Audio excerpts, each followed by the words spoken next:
There are moments in life when you just want to stay invisible. For Marcus Avery, this was one of them. It was a Wednesday morning in Columbus, Ohio.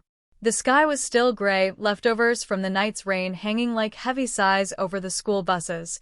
People shuffled into Columbus Central High with hunched shoulders and eyes low. The kind of morning where no one made eye contact and everyone just wanted to get through. Marcus stepped off the yellow bus, clutching his backpack strapped tighter than usual. He didn't want attention, didn't want trouble, just wanted to finish junior year without drama and maybe, just maybe, graduate in peace. But the moment he walked through the double doors of Columbus Central, he felt it. The shift. This school was bigger than the one back in Flint, Michigan. Louder, too. The halls buzzed with clusters of teens moving in tight groups, laughing, shouting, bumping shoulders, barely noticing him. But some did. They noticed his skin, his quiet, the way he dressed, just jeans, a plain hoodie, and sneakers worn from too many winters. He kept his head down, made his way to the main office. A woman behind the counter gave him a paper schedule with a polite smile. "Welcome to Columbus Central, Marcus. If you get lost, ask a student aide. You'll be fine." He nodded, thanked her, and slid into the hall. First period was U.S. history. He found the room and took a seat in the back near the window. A few heads turned. One kid, pale and stocky with a jagged buzz cut, leaned toward his friend and said something while nodding at Marcus. Then both laughed. Marcus stared outside, pretending not to hear. By lunch, he had learned the rhythm. Move fast, speak little, keep your eyes low. He sat alone near the cafeteria wall with a peanut butter sandwich from home. Nobody joined him. He didn't mind. He wasn't there to make friends, but he still felt the stares, especially from Kurt Dawson, the buzzcut kid from history. Kurt never wore jackets, no matter the weather. He had that twitchy, looking for a fight energy, always smirking, always circling. Next to him sat Rick and Jason, two seniors who followed Kurt like loyal shadows. Rick was lanky and always popping his knuckles. Jason was thick, solid, and quiet, the kind of quiet that felt like a warning. They kept glancing at Marcus. Jason nudged Kurt, who mouthed something across the cafeteria. Marcus didn't respond, just bit into his sandwich and stared past them. In gym, Coach Summers split them into random teams for basketball. Marcus played, passed, but didn't shoot. On the sideline, Kurt brushed past him and slammed his shoulder. "Watch it, Bruce Lee," Kurt sneered. Marcus didn't react. Just breathed in, then out. That pause made Kurt squint, like he wasn't used to people not flinching, like he'd found a new toy he didn't understand. By Friday, Marcus had a reputation, one he never asked for. Quiet new black kid from out of town. Thought he was too good to talk to people, or so Kurt told it. In second period algebra, Kurt sat one seat over and muttered things just loud enough that he can't even do fractions. Probably on food stamps. Thinks he's something. Marcus heard every word. Didn't turn around. Not once. His grandfather, Walter Avery, a retired Army Ranger, taught him years ago, silence rattles weak men. Discipline confuses them. But silence doesn't always protect you. After school, his phone buzzed. A text from Grandpa. "Everything good today? Need me to swing by?"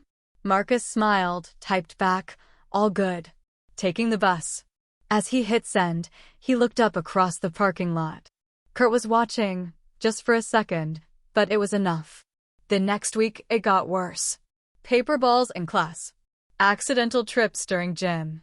One day, Jason knocked over his backpack in the locker room and kicked his books across the floor. Marcus picked them up in silence, but he took mental notes. Every name, every move, every moment. Truth was, Marcus had seen worse. Flint was no joke. Fights happened over sneakers, over nothing. But Marcus stayed out of trouble, mostly thanks to his grandfather and a decade of training in Kyokushin karate. He knew how to stop a grown man cold, but he didn't want to show that part of himself. Not yet. Then came Wednesday after gym. They were waiting. Kurt, Rick, and Jason, leaning against the wall by the locker room exit. "You've been walking around like you run this place," Kurt said, arms crossed. "We handle that kind of attitude," Rick added. Marcus looked at them, calm and collected. "You want something?" Jason grinned. "Yeah, $20. Transfer fee." Marcus blinked. "You don't want to do this." Kurt laughed. "Who talks like that?" Marcus just walked away, but the fuse was lit. Friday, the school buzzed with whispers. They were going to jump him after 7th period. No one said who started it, but everyone knew. Marcus didn't change his routine. Packed up, zipped his hoodie, but instead of heading for the buses, he turned behind the old gym. There they were, triangle formation.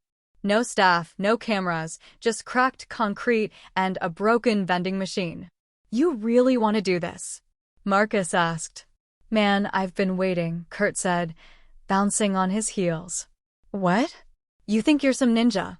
"I'm not here to fight," Marcus said. "But I'm not giving you anything." Rick laughed. "You got a big mouth for someone outnumbered." Marcus looked at them. "No one's outnumbered when the other side's this dumb." That hit. Kurt's smile vanished. Then he swung, wild and sloppy. Marcus didn't duck. He slipped, stepped sideways, grabbed Kurt's wrist mid-swing, twisted, and dropped him off balance. Rick rushed next. Marcus shifted, caught his weight, and used it. One hand on Rick's shoulder, the other swept his leg. Rick slammed into the pavement. Now Jason. He charged like a freight train. Marcus timed it. One short strike to the ribs, then a foot sweep. Jason hit the ground hard. 11 seconds. Marcus stood breathing, calm. No blood, no bruises, just silence. Kurt sat up, wheezing. "What? What was that?" Marcus looked down. "That's what happens when you start the wrong fight." He walked away. No crowd, no cheers, just footsteps and wind. By Monday, the story had spread. Not just the fight, but how it happened. Clean, precise, no bragging, no showboating. They called him the calm storm. Marcus hated it, not because it wasn't true, but because it wasn't why he was here. Whispers followed him down every hall. Girls stared. Boys nodded. Freshmen asked for lessons. Even teachers noticed. Mr. Alvarez, the gym coach, clapped him on the shoulder. "Heard you handled yourself like a man." "I try," Marcus said, and kept walking. But not everyone admired it. Parents complained. Violence. They said, unsafe environment. Thursday, the school counselor called him in. "Hi, Marcus," Ms. Holloway said, "just checking in. Heard about some conflict. Do you feel safe?" Marcus shrugged. "I feel fine. People just don't like realizing they're not as tough as they thought." She didn't write that down. Just smiled tight. "Well, if you need anything." He nodded. "Yes, ma'am." That afternoon, Marcus sat alone at the field's edge, watching JV football practice. Devin Chase sat down beside him, soft-spoken, always drawing. "You train somewhere?" he asked. "Used to," Marcus said. "That was something, man. I've never seen anybody move like that." "Thought you were going to snap Kurt's arm." "Wasn't trying to hurt him." "Yeah, but you didn't even flex. You just moved." "I've been thinking about that." Marcus smiled. "It's not about looking tough. It's about knowing what you can do and choosing not to." Devin looked down. "Can you teach me?" Marcus paused. "First lesson. You don't train to fight. You train so you don't have to." Devin nodded. "Yeah, that's exactly what I want." And just like that, Marcus wasn't alone anymore. By spring, something had changed. Bullies didn't vanish. But students walked straighter, spoke louder. Devin trained with Marcus twice a week. Others joined quiet kids, picked on kids. Word spread fast, but Marcus didn't teach them how to hit. He taught them how to breathe, to carry themselves without fear. It wasn't about fighting. It was about presence. One day, Kurt showed up, stood off to the side, watched. After practice, he walked up. "I ain't here to start anything," he said. Just. I thought you were soft. I was wrong. You checked me. I needed it. I'm trying. Marcus nodded. Then change how you treat people. I'm trying, Kurt repeated and walked away. At year's end, Marcus received a Leadership Through Action award. No speech, just claps. On the way back to his seat, a few kids fist-bumped him. Devin whispered, "Told you." Quiet legend. That night, on the porch with his grandpa, Marcus told him everything. Walter nodded, arms crossed, eyes soft. You didn't let them pull you down. Didn't lose control. Marcus stared at the lawn. I didn't come here to be anything. Just didn't want trouble. His grandfather smiled. Funny, doing the right thing always finds a way to stand out, even when you're trying to stay quiet. They sat there a long time. No more words needed.